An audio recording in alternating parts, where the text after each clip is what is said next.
Hey everyone, welcome back to the channel. Today I've got something new to review. My first strain from Mamedica, and wow, flawless victory.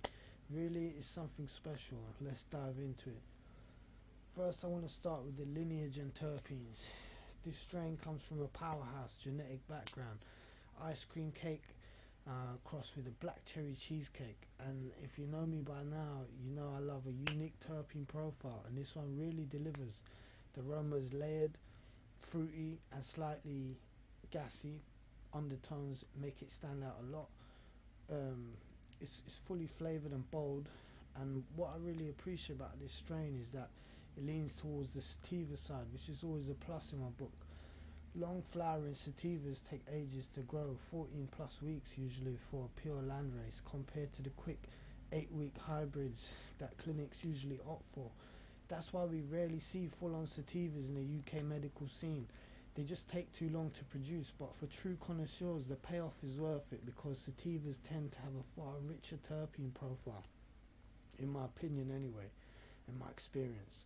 Most full indica is not really my thing when it comes to exotic terpenes. There are a few classic exceptions like White Widow, White Rhino, Skunk Number 1, which have distinct profiles, but generally speaking the more sativa influence a strain has, the more complex and flavorful it is, and that's been the case for decades. The parents, Ice Cream Cake and Black Cherry Cheesecake, both of these strains are hybrids, but they lean differently. Ice Cream Cake is an indica dominant cross of Gelato 33 and crossed with Wedding Cake, known for its creamy vanilla and slightly nutty profile.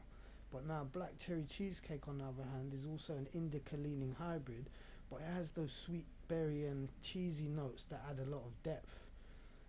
So they lean differently, and the phenotypes have a lot to play with that.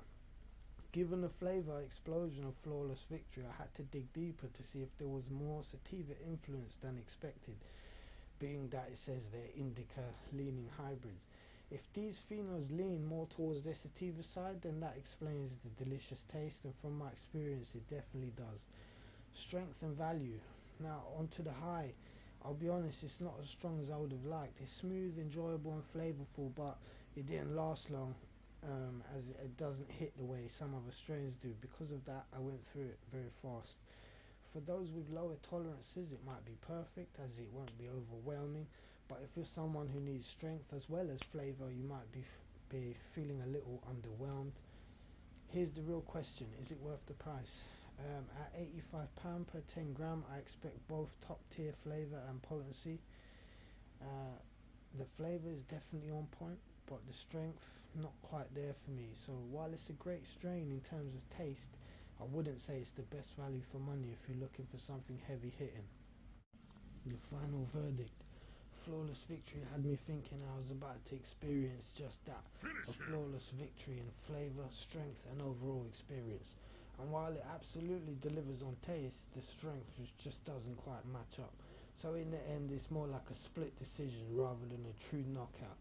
Great flavour, but when it comes to the punch, let's just say I've had cups of tea that hit harder than that. Peace out.